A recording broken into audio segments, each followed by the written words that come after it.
yo soy una madre soltera y no trabajo. En verdad a mí me gusta trabajar, pero como no puedo dejar el niño en un sitio de confianza y como no tengo también dinero para pagar a una guardería, no puedo. Hay muchas ayudas que se llama el ingreso mínimo vital y la renta garantizada. Y en verdad he intentado muchas veces que lo hago y me sale negada. Estoy viviendo aquí con mi familia gracias a ellos que no me dejan en la calle, de verdad.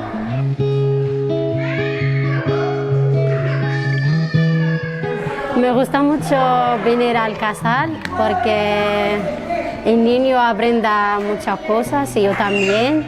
Marcelio era antes muy tímido, no quiere estar con nadie, enganchado en el pecho. Ahora come solo, compartiendo los juguetes, ha cambiado mucho.